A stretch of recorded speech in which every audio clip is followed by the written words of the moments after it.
अच्छी हूँ। नीलू बेटा, कैसी हो तुम? जी मामा जी, मैं तो बढ़िया हूँ। अरे नीलू की शादी की इतनी तैयारियां बाकी है और तुम फुर्सत से यहाँ आई हो? क्या सारी तैयारियां हो गई? देखो ना अम्मा, मैंने विनोद से कहा था कि वो आज घर पर आ जाए, लेकिन विनोद आया नहीं। तो विनोद की जिया जी मुझ पर गुस्सा हो रहे थे, कह रहे थे कि मेरे मायके वालों को तो नीलू की शादी की कुछ पड़ी ही नहीं है। वो दीदी, अभी शादी ब्याह का सीजन है ना, तो दुकान पर ग्राहकी रहती है, इसलिए मैं दुकान बंद नहीं कर पाया। आज शाम तक ग्राहकी रहती है दीदी दुकान पर, तो बस मैं अभी दुकान बंद करके आया हूँ। देख भाई विनोद, ये सब मुझे कुछ नहीं पता। अरे तेरे जिया जी मुझ पर बहुत गुस्सा करते हैं। और तू ही बता भाई, क्या आज बाबा जिंदा होते तो वो मेरी बेटी की शादी की जिम्मेदारी नहीं उठाते? अरे वो अपना 17 काम छोड़कर हमारे घर आते और शादी ब्याह की तैयारियों का जायजा करते। क्यों विनोद, मैंने तुझसे कहा था ना कि दोपहर के वक्त दुकान बंद करके अपनी दीदी के यहाँ चली जाना। अरे तुझे कुछ समझ में क्यों नहीं आता? अरे तेरी एक ही तो भांजी है। और बेटा, जब तूने अपने बाबा की पगड़ी अपने सर पर बांधी है तो तेरे बाबा की जिम्मेदारी भी तो तुझे उठानी होगी ना। याद रख बेटा, तेरी वजह से कहीं मेरी बेटी को ससुराल में सुनना ना पड़े। ये ले भाई, ये रही लिस्ट, मैंने बनाकर ला दी है। अब तुझे अपनी भांजी की शादी में ये सब देना पड़ेगा, क्योंकि ये तो रीति रिवाज है। जी दीदी। बाप रे दीदी, इतना लंबा चौड़ा लिस्ट है। दीदी, इस लिस्ट में तो बहुत ज्यादा लिखा है आप लोगों ने। अरे इतने रुपए मैं कहाँ से लाऊंगा? अरे भाई, इतना भी कुछ नहीं लिखा है मैंने, बस 51,000 रुपए नगद है। मेरे पूरे परिवार के कपड़े हैं और आप अपनी भांजी को सोने या चांदी का कोई सामान देंगे। लेकिन भाई, मैं तुझसे विनती करती हूँ कि तू चांदी का सामान तो मत ही देना। अगर चांदी का सामान दे दिया तूने तो मेरे ससुराल और मेरी बेटी के ससुराल में तो मेरे मायके की जगह घसाई हो जाएगी। लेकिन दीदी, इतने रुपए नहीं है मेरे पास। क्या भाई, बाबा की इज्जत के लिए तू इतना भी नहीं कर सकता? और वैसे भी तेरी इकलौती भांजी तो है, कौन सा मेरे घर 4 शादियां होने वाली है। अगर आज मेरे बाबा इस दुनिया में होते तो मेरी बेटी की शादी में वो इससे ज्यादा ही देते। अरे मेरी एक ही तो बेटी है, वैसे भी शादी के रस्म रिवाज में सबकी निगाहें तो बस मेरे मायके वालों पर ही टिकी होगी कि मेरी इकलौती बेटी को मेरे मायके वाले क्या लेते देते हैं। अरे बेटा, तू रोती क्यों है? अरे विनोद, क्या तू अपने बाबा की पगड़ी की इज्जत के लिए इतना भी नहीं कर सकता? और वैसे भी क्या ही मांग लिया है तेरी बहन ने? और वैसे भी तेरी बहन ने अपने लिए कुछ नहीं मांगा है, वो तो अपनी बेटी के लिए मांग रही है, जो एक हर मामा का फर्ज होता है। लेकिन माँ, मैं इतने रुपए लाऊंगा कहाँ से? अरे जब अपनी बहन और भांजी के लिए इतना भी नहीं कर सकता तो क्या जरूरत थी अपने बाबा की पगड़ी पहनने की? लोग तो यही कहेंगे ना कि पिता जिंदा नहीं है, लेकिन उनका बेटा तो जिंदा है, वो तो अपने पिता का फर्ज निभा सकता है ना। और वैसे भी तेरी एक ही भांजी और एक ही बहन तो है, कौन सा तुझे 4 लोगों को देना है? मम्मी रोइए मत ना मम्मी, जाने दीजिए। अगर मामा जी के पास रुपए नहीं है तो जरूरी नहीं कि मामा जी ये सब चीजें दे मुझे। अरे बेटा, अभी तुझे कुछ नहीं समझता, ये सब रीति रिवाज है, इसे तो करना ही होता है। अरे सुलभा, ये रोना धोना बंद कर, विनोद व्यवस्था कर लेगा, तू चिंता मत कर और जा खुशी खुशी अपनी बेटी की शादी की तैयारी कर। ठीक है माँ, मैं चलती हूँ। लेकिन देख भाई, मैं तुझसे विनती करती हूँ, जब जब तेरे जिया जी तुझे फोन करे तब तक तू मेरे ससुराल आ जाया कर, नहीं तो तेरे जिया जी मुझे बहुत खरी खोटी सुनाते हैं। ठीक है दीदी। ठीक है माँ, चलती हूँ मैं। कान खोलकर सुन ले विनोद, तेरी एक ही बहन है, तुझे तो ये मायरे की जिम्मेदारी उठानी ही पड़ेगी। वैसे भी बेटा, इस घर से मेरी बेटी को मिला ही क्या है? ये घर तुझे मिल गया, दुकान तुझे मिल गई और मेरे जितने भी जेवर और दूसरे महंगे सामान थे वो सब कुछ बहू को मिल गया। मेरी बेटी को क्या मिला है? अब मेरी बेटी की भी एक लौती बेटी है तो उसकी जिम्मेदारी तो तुझे उठानी होगी, क्योंकि तू मामा है, ठीक है ना? और जब जब तेरी जिया जी फोन करे तो तुरंत अपनी बहन के ससुराल पहुंच जाना, वरना मेरी बेटी को कितना कुछ सुनाते हैं दामाद जी। ठीक है माँ। ये है कौशल्या जी का परिवार। कौशल्या जी के परिवार में उनके बेटे बहू और उनके 2 बच्चे हैं।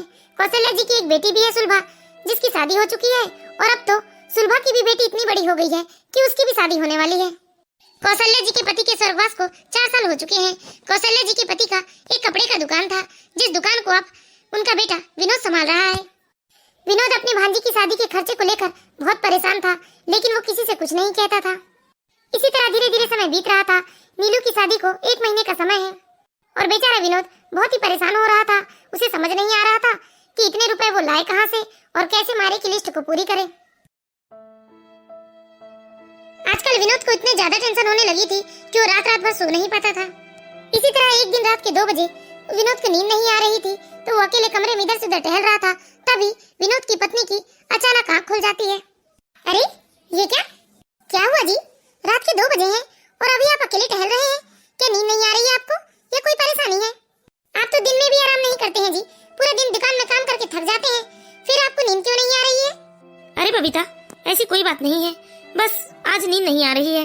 नहीं जी, कोई ना कोई बात तो जरूर है, वरना आप तो दुकान से आने के बाद इतना थक जाते थे कि खाना खाकर ऐसे सोते थे कि आपकी आंख तो सुबह ही खुलती थी। और मैं देख रही हूँ जब से नीलू की शादी पक्की हुई है तब से आप कुछ ज्यादा ही परेशान रहने लगे हो। नहीं नहीं, ऐसी कोई बात नहीं है बबीता। हाँ समझ सकती हूँ जी, आप अकेले मामा हो तो आपको हर काम में थोड़ा बहुत तो दौड़ भाग करनी ही पड़ती होगी। कहिए ना जी, कोई ना कोई परेशानी है, आप मुझे कई दिनों से बहुत परेशान नजर आ रहे हैं। नहीं नहीं बबीता, ऐसी कोई बात नहीं है। देखिए जी, आप जरूर मुझसे कुछ छुपा रहे हैं। मैं कई दिनों से देख रही हूँ कि आप आधी आधी रात तक सोते नहीं हैं, और आज भी देखो ना, रात के 2 बज गए हैं। बिना कोई परेशानी के कोई इंसान इस तरह अकेले नहीं ठहरा करता है कमरे में। ये बात अलग है कि आप शायद मुझे कुछ बताना नहीं चाहते। नहीं बबीता, ऐसी कोई बात नहीं है। तुम सो जाओ ना बबीता, अभी मुझे नींद नहीं आ रही है। जब नींद आएगी तो मैं सो जाऊंगा। वैसे भी तुम अकेले दिन भर घर में काम करती हो, तुम भी तो काफी थक जाती हो। समझ गई, आप मुझे इस काबिल समझते ही नहीं कि आप अपनी कोई समस्या मुझसे बताएं। कहिए ना जी, किसी ने कुछ कहा क्या, या अम्मा ने कुछ कहा? ठीक है, आपको नहीं बताना है तो मत बताइए, मैं भी आज के बाद आपसे कुछ नहीं पूछूंगी। लेकिन आज मुझे इतना समझ में आ गया है कि आप मुझे विश्वास पात्र नहीं समझते। नहीं नहीं बबीता, ऐसा मत कहो, तुम ही तो मेरे सुख दुख की साथी हो। सच कहूँ बबीता, मुझे तो कुछ समझ में नहीं आ रहा है। बाबा की पगड़ी का बोझ उठाते उठाते मैं बहुत थक गया हूँ बबीता। बाबा के जाने के बाद उनकी ये पगड़ी तो अब मेरी जान लेकर ही रहेगी। हाय राम, ये कैसी बातें कर रहे हो आप? अरे मरे आपके दुश्मन। ऐसे उटपटांग ख्याल अपने मन में लाने से पहले आप एक बार हमारे बारे में सोच लीजिएगा। और आप मुझे साफ साफ बताइए, आखिर बात क्या है? ठीक है बबीता, आओ यहाँ बैठो तुम आराम से, मैं आज तुम्हें सारी बात बताता हूँ। तुम्हें तो मालूम ही है ना बबीता, जब से नीलू की शादी पक्की हुई है तब से हर रोज वक्त बेवक्त मुझे दुकान बंद करके दीदी के घर जाना पड़ता है। और 1-2 दिन मैं दीदी के घर ना जाऊं तो दीदी और जिया जी अम्मा से मेरी शिकायत करने लगते हैं। और फिर अम्मा बस अपना ही राग लेकर रोना शुरू कर देती है। कहती है कि तेरे बाबा की पगड़ी की इज्जत नहीं रखेगा क्या तू?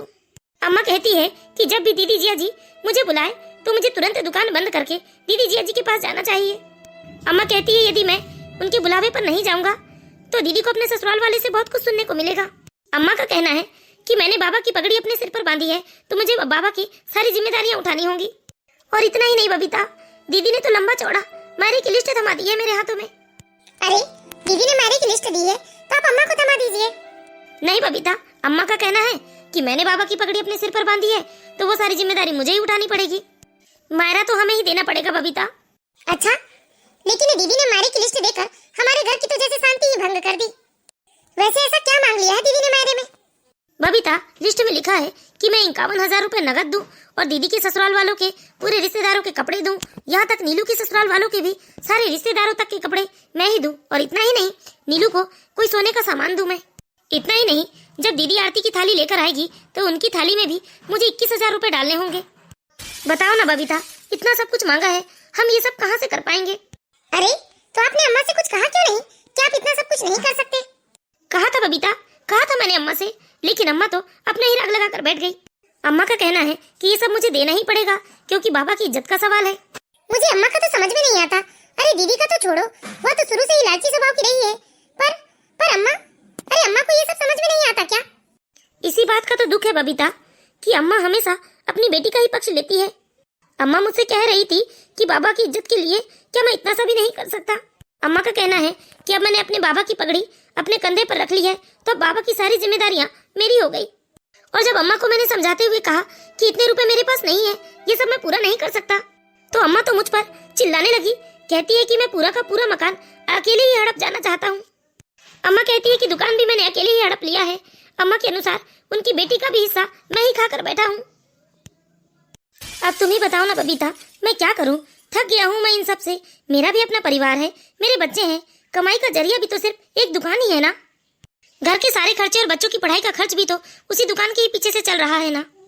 और अब तो दुकान भी दीदी और जिया जी के सामने हाजिर होने के कारण मुझे बार बार बंद करनी पड़ती है। अरे तो आप साफ साफ मना क्यों नहीं करते कि आप अपनी दुकान बंद नहीं कर सकते? बबीता, मैंने मना करके भी देख लिया, लेकिन अगर मैं दीदी और जिया जी की जी हुजूरी नहीं करता तो अम्मा मेरा खाना पीना जीना दुश्वार कर देती है। अम्मा कहती है कि मैं अपने बाबा का इकलौता बेटा हूँ, तो क्या मैंने अपने बाबा की पगड़ी सिर्फ धन दौलत हड़पने के लिए पहनी है? अरे बबीता, हर तीज त्योहार में अम्मा एक से एक बढ़कर सामान देती है जिया जी को, लेकिन क्या अम्मा को दिखाई नहीं देता कि कोई भी तीज त्योहार आए उनका बेटा हर वक्त तीज त्योहार में पुराने ही कपड़े पहनता है? यहाँ तक बबीता, जब तक मेरी चप्पल घिसकर टूट नहीं जाती है तब तक मैं अपनी चप्पल भी बदलने के बारे में नहीं सोच सकता। मुझे तो ये भी याद नहीं है कि आखिरी बार मैं अपने परिवार के साथ कहाँ घूमने फिरने गया था। अरे आप रोइए मत जी। बबीता, मेरे बारे में कोई कुछ सोचता क्यों नहीं है? अरे बेटा हूँ तो क्या, जिम्मेदारियों के बोझ तले दबकर क्या अपनी जान दे दूं मैं? कभी कोई बेटे के बारे में सोचता क्यों नहीं बबीता? सच कहूँ थक गया हूँ मैं इन सब से। आप बिल्कुल मत रोइए जी।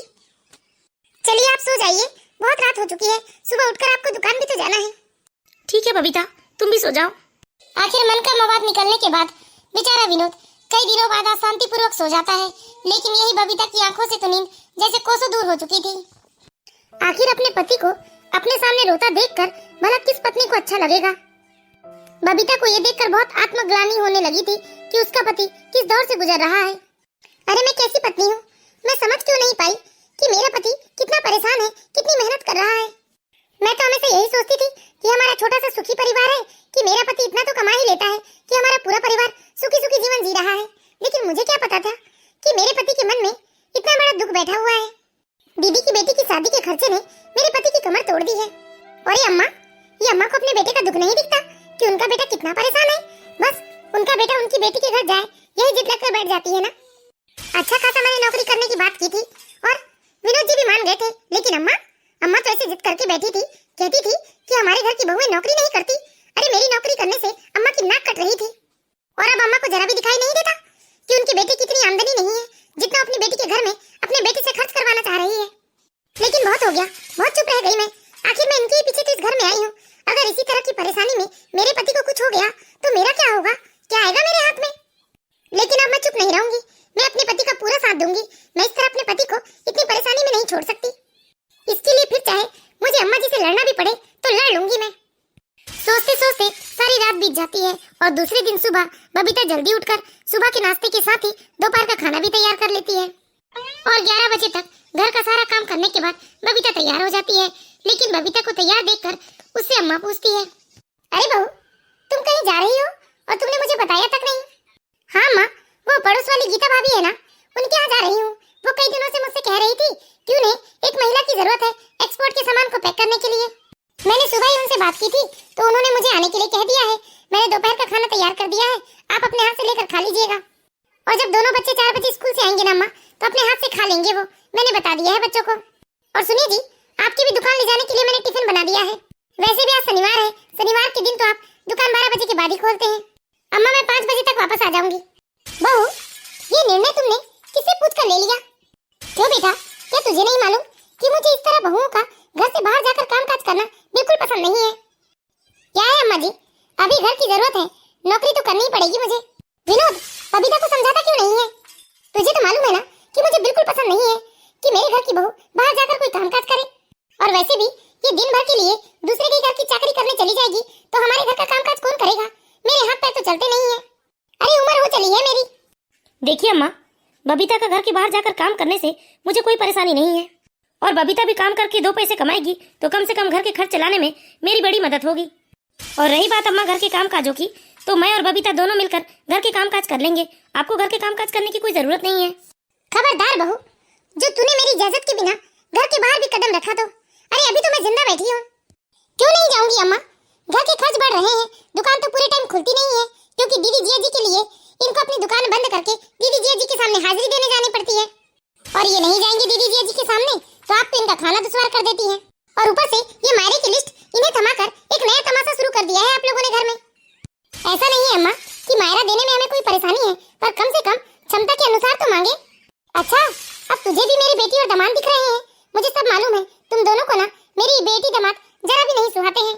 अरे जब विनोद ने अपने बाबा की पगड़ी अपने सिर पर बंधवाई थी तो जिम्मेदारी भी तो उसे ही उठानी होगी ना। और ऐसा भी क्या मांग लिया है मेरी बेटी ने? और तुम लोग भूलो मत, मेरी बेटी का बराबर का हक है। लेकिन वो सब तो तुम लोग फटाफट डकारने को तैयार हो जाओगे और मायरा देने में तुम दोनों को रोना आ रहा है। अम्मा, बेटी के प्यार में आपको बेटा नजर नहीं आ रहा है? बेटे का भी अपना पूरा परिवार है, उसके अपने परिवार के लिए भी जिम्मेदारियां हैं। उसकी आर्थिक स्थिति इतनी अच्छी नहीं है कि वो सब कर पाए। और ये सब तो आपको अच्छे से मालूम है। उसके बाद भी अपने बेटे को आप दबाए जा रही हैं और आपको यदि लगता है कि ये मकान हम डकार जाएंगे तो एक काम करो अम्मा जी, आप ये मकान ना अपने ही हाथों से अपने बेटे के नाम कर दो, पर भगवान के लिए हमें खुश रहने दो। अरे अम्मा जी, आपको तो शायद आपकी बेटी संभाल लेगी, लेकिन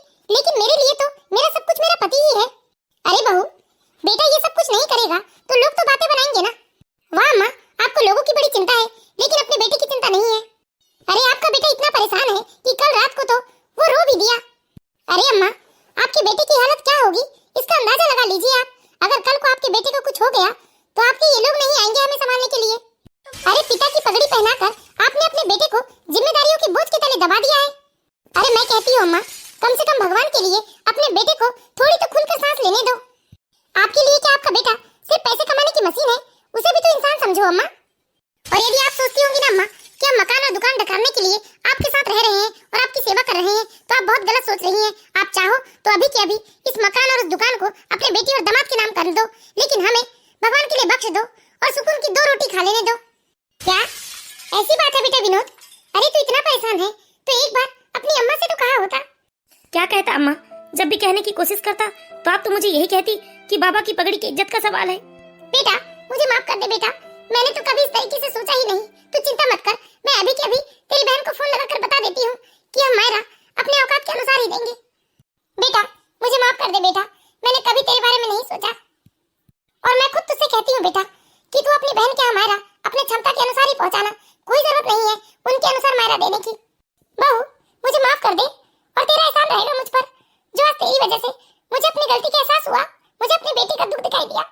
अम्मा आप मुझसे माफी मत मांगिए, लेकिन अब मैं घर से बाहर जाकर 2 पैसे जरूर कमाऊंगी, क्योंकि इन्हीं 2 पैसों से मेरे पति की बहुत बड़ी मदद हो सकती है। हाँ बहू मैं नहीं रोकूंगी तुम्हें। क्यों दोस्तों, ठीक कहा ना मैंने? तो बताइए दोस्तों कैसी लगी आप लोगों को हमारी कहानी? यदि कहानी अच्छी लगी हो तो प्लीज इस वीडियो को लाइक कीजिए और इसी तरह की मोरल स्टोरीज देखते रहने के लिए हमारे चैनल सास बहू की दुनिया को सब्सक्राइब करें। Thank you watching for my video.